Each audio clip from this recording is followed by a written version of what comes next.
ہے اور ہمیشہ رافضی کہلاتے رہے ہیں. دوسرے مخالفین آپس میں خود نہیں کہتے تھے، لیکن مخالفین کے نزدیک ان کی پہچان رافضی ہے.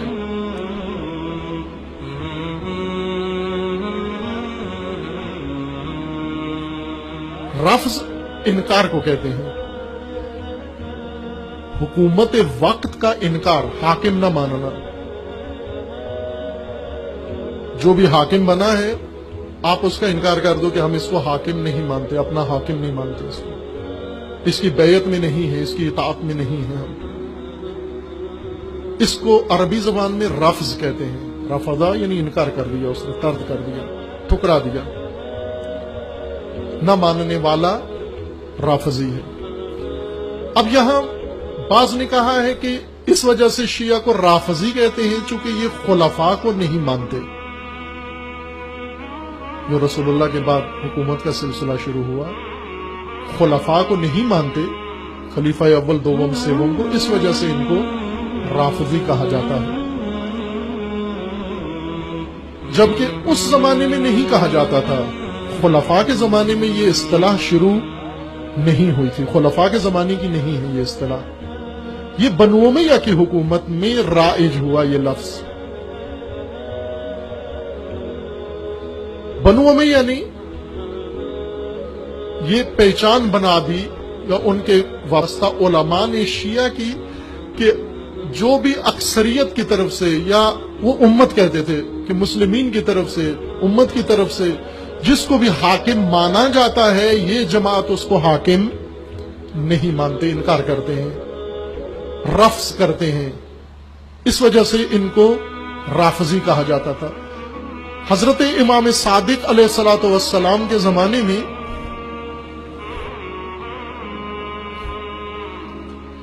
ایک شخص صحابی امام ہے اور عدالت میں پیش ہوئے. اس وقت کی بنو امیہ کی عدالت میں کیس پیش ہوا اور امام صادق علیہ السلام کے صحابی کو گواہ کے طور پر عدالت میں طلب کیا گیا. عمار دہنی نام ہے اس صحابی کا، امام صادق علیہ السلام کا. اسے وہ عنوان گواہ پیش کیا گیا. جھگڑا کسی اور کا تھا، نزاع کچھ اور تھی، قاضی حکومت کا تھا، اور اس قاضی نے گواہ کے طور پر ان کو طلب کیا کہ آپ گواہی دیں، یا مدعی نے گواہ کے طور پر پیش کیا کہ میرے مدعا کا یہ گواہ ہے. جو ہی عمار دہنی پیش ہوئے، چونکہ شناختہ شدہ شخصیت تھے، معروف تھے، قاضی نے ان کو پہچان لیا اور کہا کہ آپ کی گواہی قبول نہیں ہے، اس شخص کی گواہی قبول نہیں ہے. پوچھا کیوں قبول نہیں ہے؟ تو کہا اس لیے کہ یہ رافضی ہے، اس لیے گواہی قبول نہیں ہے عدالت کے. عمار دہنی نے جب یہ سنا قاضی کی طرف سے، مجمع میں بھری عدالت میں اتنی بڑی مشہور شخصیت کو انہوں نے رافضی کہہ دیا سب کے سامنے. انہیں بہت تکلیف ہوئی، پریشانی ہوئی، ان کی آنکھوں میں آنسو آ گئے، بدن لرزنا شروع ہو گیا ان کا.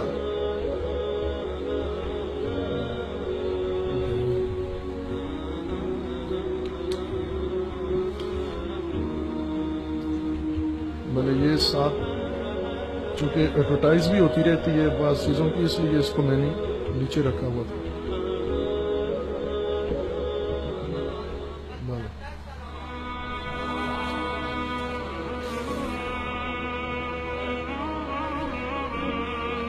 بعد میں پھر فیس بک پہ لکھتے ہیں کہ مولانا صاحب کی تقریر میں جو ٹشو پڑا ہوا تھا یہ یہودی کمپنی کا تھا.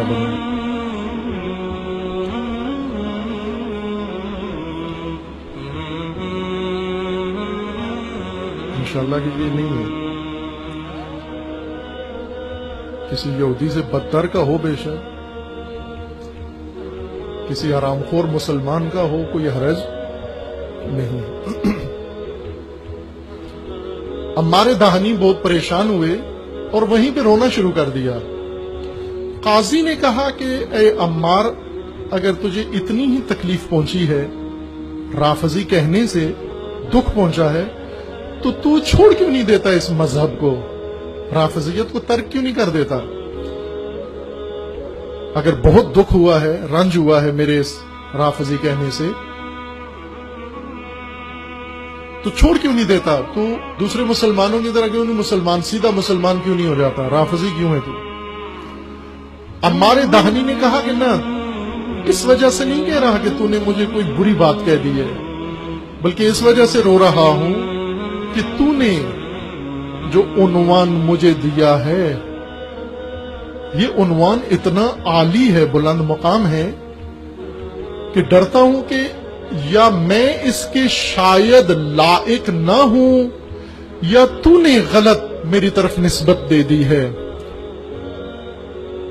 وہ بہت حیران ہوا قاضی کہ رافضی تو ہم برے عنوان سے کہتے ہیں، مذمت کے لیے کہتے ہیں، تحقیر کے لیے کہتے ہیں، حقارت کے لیے کہتے ہیں، سرزنش کے لیے کہتے ہیں، تو کہہ رہے کہ یہ بہت بڑا عظیم مقام ہے۔ کہا ہاں، میرے مولا و آقا امام صادق نے فرمایا تھا، ایک دن ابو بصیر ایک اور صحابی ہیں امام کے، وہ آئے اور انہوں نے امام ششم کی بارگاہ میں آ کر شکوہ کیا کہ مولا یہ لوگ ہمیں کوچہ و بازار میں جب ہم گزرتے ہیں تو ہمیں رافضی کہتے ہیں۔ امام نے فرمایا اچھا آپ کو رافضی کہتے ہیں؟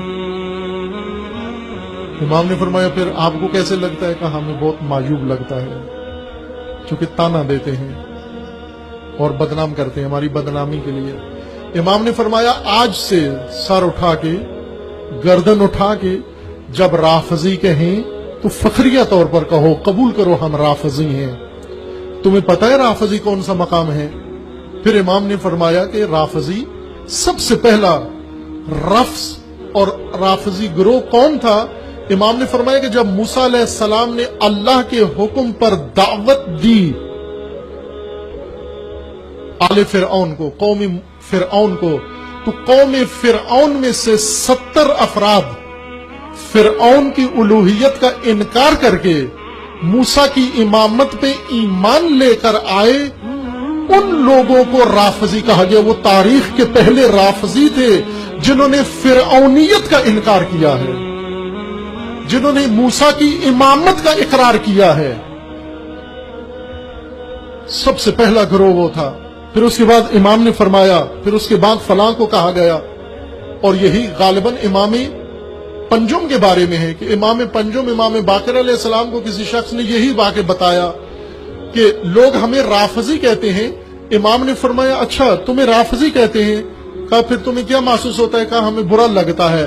تو امام نے فرمایا پھر سن لو، ہاں انا رافضی، میں بھی رافضی ہوں۔